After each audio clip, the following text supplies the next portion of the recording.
Hi guys, welcome to episode two, sorry, of, I guess the series is called Qua.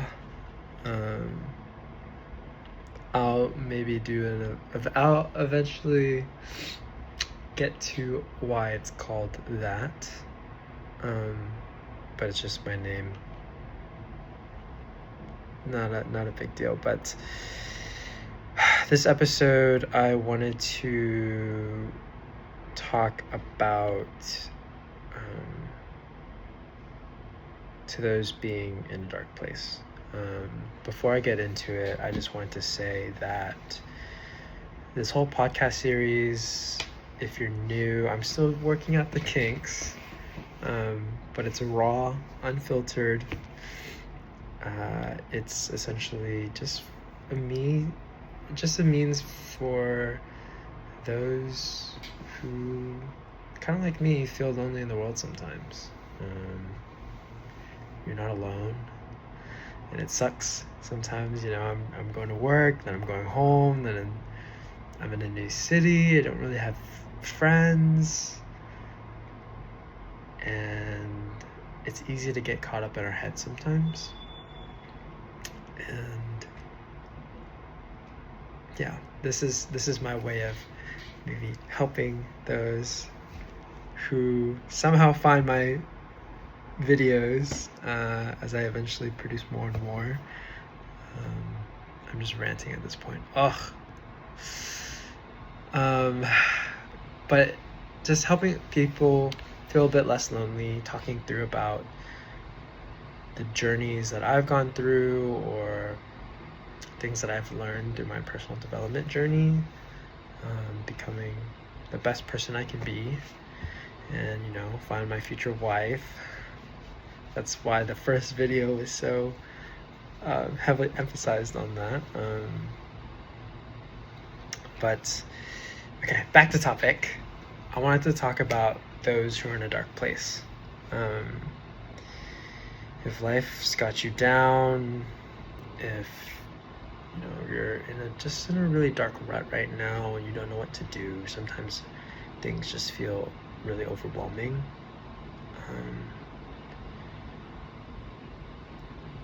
I'm not gonna say it's easy, and everything I say in this episode is gonna be easier said than done,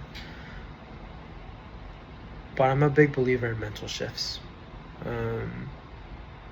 I believe that the darker the place that you're in, the more motivation, the more fuel, the more thrust you have to get you out of whatever situation you're in.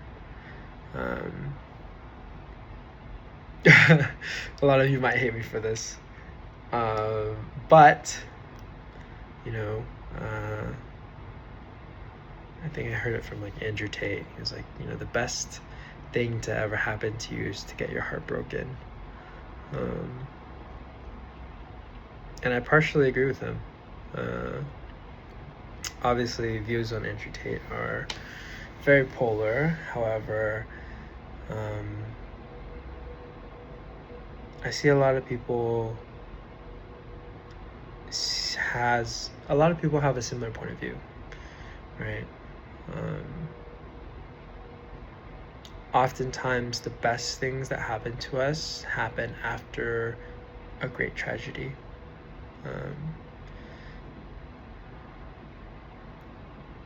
It's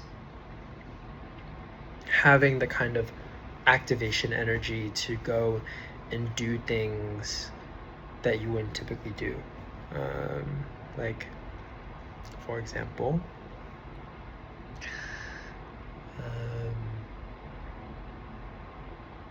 I guess, yeah. Well, it's like when you're in such a dark place, when it feels like you've lost everything, it feels like you have nothing, right? That rock bottom, it's so powerful to be there because of everything that you do from rock bottom gets you closer to your goal. There's no way you can go down, right? When you're at the lowest, you're at bedrock. There's nothing under bedrock, right? Like everything that you do, every action that you take, every thought, every call, every email, every person that you meet will help you get closer to your goals. You have to believe that. You operate from a place that you have nothing to lose. Like you hear the phrase, like, you fear a man with nothing to lose, because he will do anything and everything to crawl out of the place that he's in. I think Chris Williamson describes it as this sort of potent fuel, right? There's a joke of like, you go into the gym, you use forbidden pre-workout, right? They both allude to the same thing of, you know, you're in such a dark place that all that negative energy, you turn it into something positive. You turn it into energy that like thrusts you out of whatever dark hole that you're in. I don't know. I say this to say, and I wanted to make this video, is because a lot of times when I was in those dark places, it's difficult to see the end of the light, right? The end of the tunnel, the light. And over time, like, it's a really simple mental shift, and I love these small mental shifts. But sometimes in that hole, in that rut, like you can't see anything but, you know, all the darkness and all the negative thoughts around you. Yeah, I don't know if that makes any sense. I'm really new to this.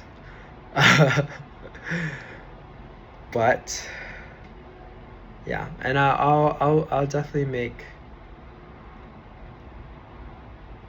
Okay. Yeah. Sorry. I'm not gonna even edit this out. This is so bad. Okay. Well, okay. So you operate from a place of like this potent forbidden fuel, from a place of negativity, from a place oftentimes of proving people wrong, from a place of I have nothing to lose. When you propel yourself enough to get to a certain threshold where you're happy or you're content of where you are and you're out of that rut, it's oftentimes difficult to still use that energy. Like it takes a toll on you. Story time. Maybe I should just tell the story and then the lesson. A couple years ago, I got out of a pretty long-term relationship, and you know, I was devastated. Like, it was my first relationship, and it was really difficult to kind of find myself again, because it's like you're immersed in this world, and you're like kind of being like waterboarded, like you're getting slapped across the face a couple times, like waking up from a dream that you didn't even know was a dream. The point is, right, I was so immersed in that relationship. You know, I learned a lot of things, but I kind of lost myself, in my opinion. I lost myself, or my sense of identity.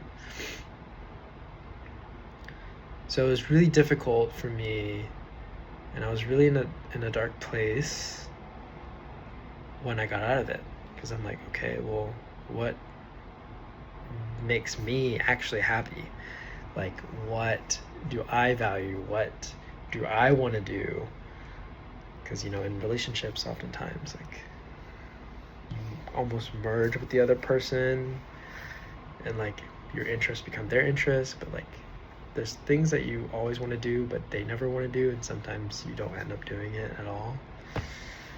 That's a whole nother thing. But I was such in a dark place for a couple months that I kind of isolated myself from the world. I barely had friends outside of the relationship. the friends I did have, like, I didn't even want to see them because they were like, we're still associated with the person I was seeing. The point is, I was in a really rough place. And it's hard to see the light.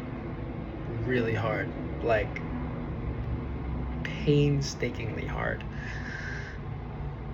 But I had all the motivation to not be ever in that position anymore.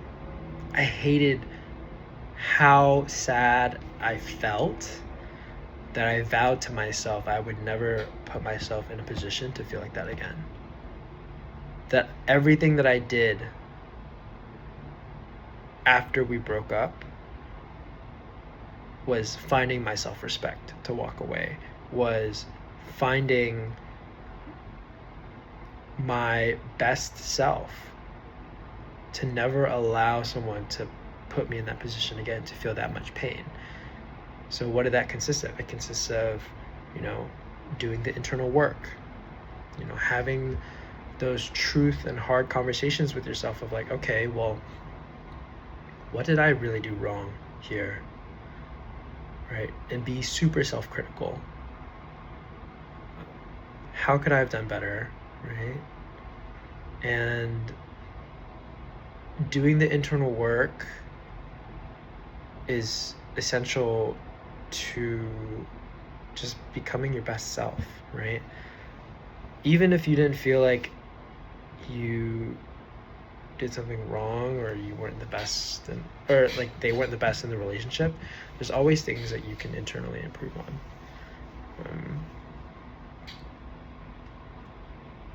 So everything I did from that relationship onward essentially propelled my career to where I am today. Because I operated like, I had this really bad mentality, but I'll share it anyways. But I was like, oh, like she was my world and now my world is gone. So I didn't care about anything else at that time. So I was like, okay, well, if I don't care about anything else, how does that, you have to think about like, how can I use that to my advantage? Okay, I can make bold career moves. I can not care about what people think. I can reach out and email random people that I typically wouldn't talk to. I could talk to random people because I didn't care. I literally did not care about anything else, right? So in that process of, trying to find the light in the dark place, it's a mental shift. For me, it was, how do I operate in a way that, that I can use to my advantage? Working on my career was something that, even if I get into another relationship and that person doesn't end up working out, I will still have my career. It's things that, will stay with you no matter, like, it's not dependent on some other person, right? Over time, it got me to a couple places, right? I got 3 internships in 1 year, and that was great.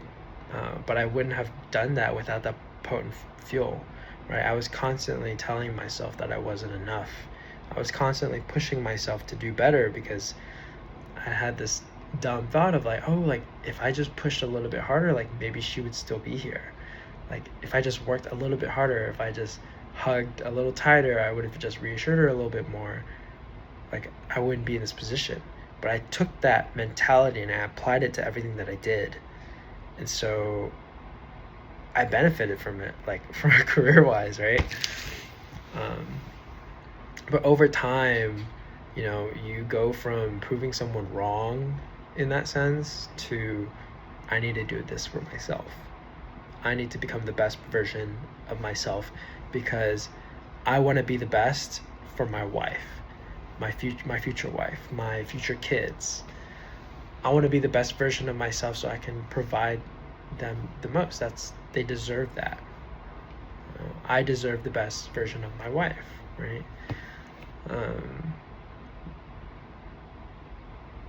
I truly believe that. And slowly over time, you go from that I'm proving them wrong to I'm doing this for myself. I'm doing this for my future. And that transition to me took a couple months to mentally like reshape myself. One of my mentors told me it's you go from proving people wrong to proving or not disappointing the people who believe in you. Because over time, like when you achieve more and more and more, people see you on your way up and they're like, wow, like they're clapping and cheering for you. And over time you build those connections, it changes from proving people wrong to making sure that their trust and their belief in you isn't misplaced, right? It's not as potent, it's not as strong. The desire to achieve isn't as great, but it's more sustainable. It's more healthy mentally.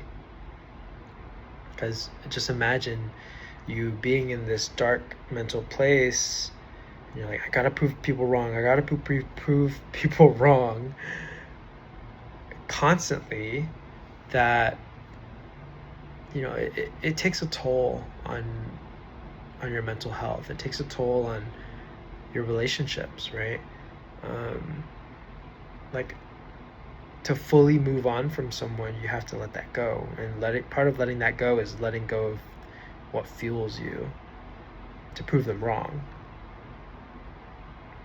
So coming from a place of love, from abundance, from proving people, or from not disappointing people who believe in you, versus from a place of like anger and scares. But it's very, very powerful. So to those who are in a dark place, I say to you this, right?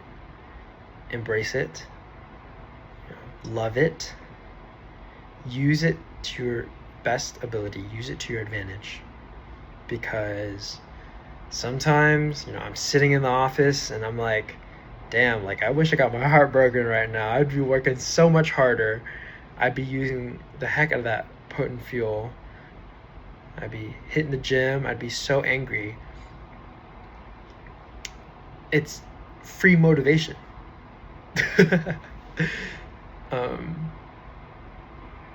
But I know a lot of this is easier said than done. But it starts with a simple mental shift. Yeah. Well, that's all I got for you today.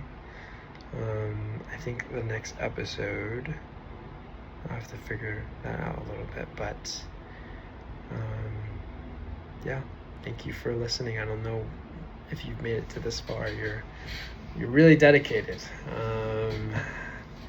Yeah, I will probably post this also on YouTube, and my Instagram is so the title of the show, kwahbykenzie, which is my name. But yeah, I really appreciate you for listening this long, and I hope you learned something or even felt just a little bit less lonely. Yeah. To your future wife, hope you're doing well.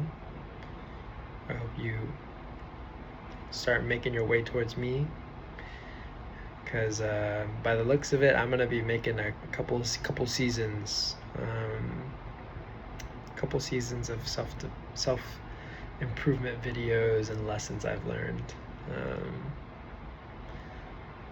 Yeah, but to anyone out there who's in a dark place, sometimes you just have to hold on, get through it, until you have that mental shift to really use that negative energy and put it into something that is for you.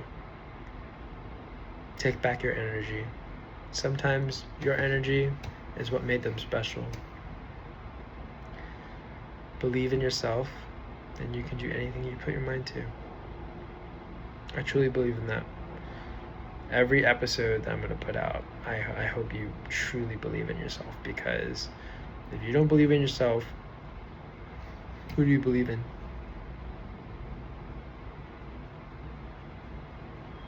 Who? Who's gonna believe in you if you don't believe in yourself? Some people say, wow, Kenzie, sometimes you sound really stuck up, or you sound really full of yourself. Okay, not the stuck up part, but they're like, oh, so sometimes you sound really full of yourself. Well, who else am I supposed to feel full of?